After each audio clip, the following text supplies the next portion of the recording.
안녕하세요. 사연살롱이에요. 오늘의 사연입니다. 저는 결혼을 앞두고 있었어요. 사내 커플이고 전 28, 남친 32살. 만난 지 1년 정도 되었습니다. 저는 이녀 중 둘째이고 남친은 오남매 중 막내입니다. 막둥이죠. 둘이 성격이 정말 비슷한 면이 있어서 좋을 땐 정말 좋지만 한번 싸우고 하면 큰 싸움이 돼버려요. 근데 차이점은 남친이 자존심 엄청 세고 미안하단 말을 하는 걸 정말 싫어한다는 거예요. 사소한 말다툼조차 미안하다 소리하면 정말 자존심 상한다고 생각하는 사람이에요. 그러면서 저는 삐지거나 화를 내면 이해를 못해요. 연애를 하면서 서로 별것도 아닌 걸로 싸우고 말 한마디에 서운해할 수도 있는 거 아닌가요? 저도 그냥 화내다가 그래 그냥 서운하다고 얘기하면 되지 왜 화를 내고 있나 싶어서 미안하다고 그냥 그때 서운했다고 사실대로 얘기합니다. 그러면 그런 사소한 것까지 서운하고 삐치면 자기가 어떻게 맞춰줘야 되냐고 답답하답니다. 저랑 결혼할 거 생각하면 숨이 막히고 답답하다는 소리를 몇 번 했어요. 지금 생각하면 정말 어이가 없습니다. 그럼 연애를 왜 합니까? 다 그렇게 알아가려고 하는 거죠. 얼마 전에는 찜질방에 갔는데 옷 갈아입고 몇 층에서 만나자고 했습니다. 다 준비하고 나와서 기다려도 연락이 안 오고 전화도 안 받길래 아, 씻고 오자는 거였나 하고 저도 다시 씻고 나왔습니다. 그래도 연락이 안 오더군요. 찜질방 가서 몇 바퀴를 돌았습니다. 없더라고요. 1시간이 다 되어가니 좀 걱정이 되더라고요. 좀 이따가 나타나길래 왜 이제 오냐고 씻는다 하더라도 왜 이렇게 오래 걸리냐고 그땐 화가 나서 따지듯 말했습니다.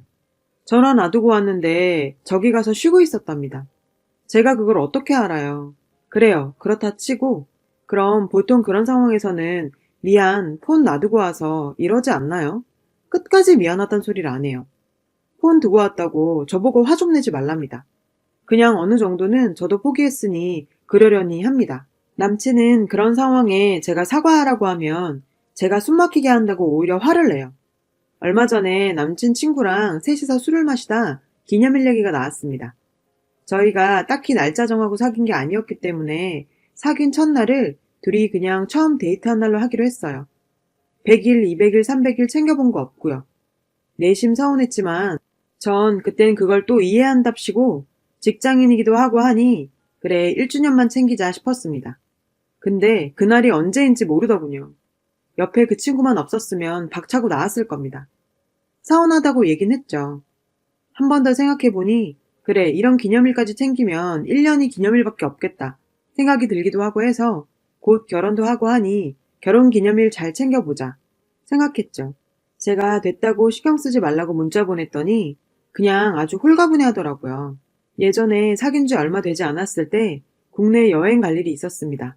그 전에 휴가라서 중국 여행 갔을 때는 정확하게 반반씩 계산했었어요. 그래서 이번에도 오빠가 기름값이랑 뭐랑 부담하면 제가 장 보고 잡다한 거 내고 하면 되겠다 생각하고 있는데 회사에서 메일이 한 통 와 있더라고요. 문자도 아니고 열어보기 전까지 저는 뭐 편지? 요런 거 좀 기대했어요. 장 보는 값이랑 뭐랑은 네가 보태라고 저보고 돈 내라고 메일을 보냈더라고요. 제가 데이트할 때 얻어먹기만 하는 스타일도 아니고 남친이 한번 사면 제가 한번 사고 이런 식이었거든요. 나름 여행인데 내가 돈 안 내고 한 적도 없는데 굳이 저렇게까지 얘기하니까 좀 쪼잔해 보이기도 하고 저를 그렇게밖에 생각하지 않았나 싶어 화도 났어요. 그래서 어차피 말 안 해도 내가 내려고 했다고 좋은 마음으로 가는 여행인데 굳이 메일로까지 안 해도 된다고 하니까 도리어 그게 뭐가 잘못이냐고 화를 내는 거예요. 그러면서 갑자기 집에 갈 때나 출근할 때 저보고 기름값, 톨비 한번 내준 적 있냐고 하더라고요. 둘 다 사는 동네가 같아요. 회사도 조금 거리가 있거든요. 그땐 제가 차가 없었고 남자친구는 기차도 안 타고 다니고 회사 통근버스도 절대로 안 탑니다. 혼자 가도 꼭 차를 끌고 가던 사람이었어요. 출근할 때 같이 가자고 해서 자연스럽게 퇴근도 같이 하게 됐죠. 같이 가자고 해서 갈 때 옆에 내가 탔을 뿐인데 기름값 보태준 적 있냐고 하니까 그때 정말 확 돌더군요. 올라오는 길에 제가 저녁도 커피도 다 사고 했는데 그런 건 기억 못 하나 봐요.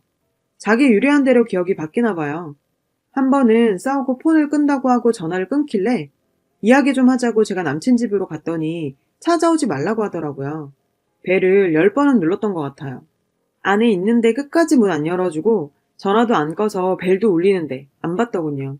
그때 이 쪼잔하고 이기적인 놈 알아봤어야 하는데 뭐가 씌었는지. 그래도 둘이 좋으니까 싸우면서 조금씩 고쳐나가고 서로 조심해 나가자고 했는데 얼마 전에 이제 곧 결혼이니 예단 예물 문제로 이야기를 해야겠다는 생각이 들더라고요. 미리 민감한 문제니까 서로 기분 나쁘게 듣지 말자고 얘기했었고요. 현재 남친 상황 나쁜 건 아니지만 좋은 것도 아닙니다. 직장 생활 5년 차, 연봉 성과급이랑 다 하면 새해 전에 4,500 정도 되고요. 저 3년 차, 거의 4,000 정도입니다. 둘 다 차 있어요. 전 산지 4개월 정도 됐고요. 남친은 가진 돈에 가을까지 모으면 3,000 정도 된다고 하더라고요. 5년 차에 저 정도 연봉 받으면서 3,000. 적게 모으긴 한 거죠. 돈 막 잘 쓰고 이런 스타일은 아닙니다. 연애할 때도 저한테 선물 사다 주고 이런 거 없어요. 입사하고부터 모두 주식에만 올인해서 한때 많이 벌었던 적도 있어요. 저 만나기 전에요. 올 초에 거의 자산의 80% 투자하던 주식이 상장이 폐지돼서 5천 정도 날렸습니다. 전화 와서 저한테 죽고 싶다고 말하는데 그런 사람한테 뭐라고 할 수도 없고 본인이 제일 속상할 것 같아서 괜찮다고 그 돈 없어도 괜찮다고 어차피 오빠 돈 아니었다고 잘 잘냈습니다. 솔직히 지금 결혼 준비하면서 돈 없으니 돈 날린 거 속상하기도 하지만 어차피 둘이 벌어서 못 버는 것도 아니고 2년만 고생하면 빚 갚고 다 할 수 있으니까 전 괜찮았습니다. 저는 곧 만기되는 적금 등 4천만 원 있고 펀드는 8, 900 정도 있습니다. 펀드는 10년짜리인데 깨기가 좀 아깝더라고요. 그래서 이 펀드는 그냥 결혼하고 같이 계속 넣는 걸로 하자고 했습니다. 어차피 장기적으로 무언가 하나 들어가야 하는 거고 지금 그냥 쓰는 것보다 같이 이어가는 게 좋을 것 같더라고요. 여튼 둘이 결혼 자금 합쳐도 지금 살고 있는 동네에선 집값이 매매도 전세도 비싸고 매물도 없고 해서 좀 더 싼 시골로 들어가야 할 형편입니다. 물론 그 동네도 회사 사람들 있긴 하지만 거기엔 저와 친한 사람 아무도 없습니다. 돈 없어서 그렇게 멀리 가야 한다는 거 생각보다 정말 속상해요. 그래도 내색하면 싸움 나거나 서로 안 좋을까봐 거기 새 아파트라서 더 괜찮을 거라고 스스로 그렇게 생각했어요. 사건 발단은 금요일 밤이었어요. 일할 것이 남아있어서 자료를 모으면서 슬쩍 결혼자금 얘기를 했습니다. 처음부터 서로 집에 많이 도움받지 말고 반지 하나만 하고 빚 최대한 줄이고 시작하자고. 예물 예단 같은 거 최대한 하지 말고 아껴서 신혼집에 다 보태자고요. 같이 평생을 할 사람인데 그 정도는 생각하고 있었어요. 그런데 남친이 얘기하는 게 황당해요. 예전에 자기 집에 그렇게 얘기하니까 결혼은 니네들 마음대로 그렇게 하는 거 아니라고. 아무리 그래도 예단 챙길 건 기본으로 해야 된다고 서운해 하셨다고 하더라고요. 또 주위에 결혼한 친구들, 동료들한테 물어보니 기본적으로 여자 가방, 액세서리 그 정도는 해야 된다고 했나 봅니다. 저는 원래 아무것도 안 할 생각이었습니다. 어쨌든 주위에서 그 소리 들으니까 기본적으로는 예물해줄 건 생각하고 있었나 봐요. 저는 당연히 많이 받을 생각 없었고요. 예단 예물 얘기하다가 오빠가 예단을 제가 700 보내면 350 주는 걸로 이야기를 하더라고요. 근데 왠지 좀 서운했어요. 그래서 결혼한 친구한테 물어보니까 그냥 반 돌려주는 데도 있다고 하길래 그런 시댁도 있다고 하니 그렇게 한다는데 어쩌겠어요. 뭐 꾸민비가 어쩌고 이러쿵저러쿵 해서 결혼 전에 괜히 밉보이고 싶 가는 것보다 나을 것 같아서 그런가 보다 하기로 했습니다. 사실 언니 결혼할 때는 형부 집에서 24평 아파트 사주셨고 언니가 예단 1,000 보내니까 다시 800만 원 주시고 꾸민비라고 또 다시 500 주시더라고요. 그걸 봐서 제가 좀 섭섭했나 봅니다. 어쨌든 저는 최대한 아껴야 한다고 생각했어요. 예물 그렇게 많이 안 해도 된다고 예물 줄이고 예단도 줄이자고 했습니다. 오빤 집 사오는 것도 아니고 집에서 돈을 받는 것도 아니고 사실 저희 집도 형편이 좋은 건 아닙니다. 무능력한 아빠 때문에 집에 돈 들어갈 일 많고요. 그나마 다행인 건 할아버지 할머니께서 집 땅이 있으셔서 그걸로 지금까지 버티고 있었고 얼마 전에 30년 살던 집이 재개발돼서 집값도 꽤 받았습니다. 물론 돈은 다 할머니가 가지고 계시지만 아빠가 장남이라 유산으로 물려받을 것도 좀 있고요. 언니 결혼할 때 집에서 형편이 안 돼서 제가 3천만 원 대출 내서 줬습니다. 시골에 땅이 있는데 팔려고 내놨는데 잘 안 팔려서 어쩔 수 없이 팔리면 대출 낸 거랑 저 결혼할 때 보태주신다고 하셨습니다. 근데 아직도 안 팔리네요. 그래도 그 땅이 8천 정도 된다고 들었습니다. 그래서 어차피 엄마 아빠가 결혼 자금도 좀 주시라고 하셨으니 정 안 팔리면 괜히 못 팔아서 스트레스 받지 말고 제 명의로 바꿔달라고 하니까 집에서도 그렇게 한다고 했습니다. 남친한테도 말했어요. 근데 예비 시어머님이 결혼할 때 아무것도 해주실 마음은 없고 예단에 욕심이 있으신 것 같아서 이상하더라고요. 그래서 친구랑 예단은 남자가 보통 집해오고 그러면서 여자 집에서 하는 게 예단 아니냐고 그런 얘기를 했었거든요. 남친은 집도 해오지 않는데 자기 식구들만 너무 생각하는 거 아닌가 생각이 들었어요. 그런데 갑자기 우리 신혼여행비 아껴서 오빠 집에 좀 더 드리면 좋겠다고 이야기를 하더군요.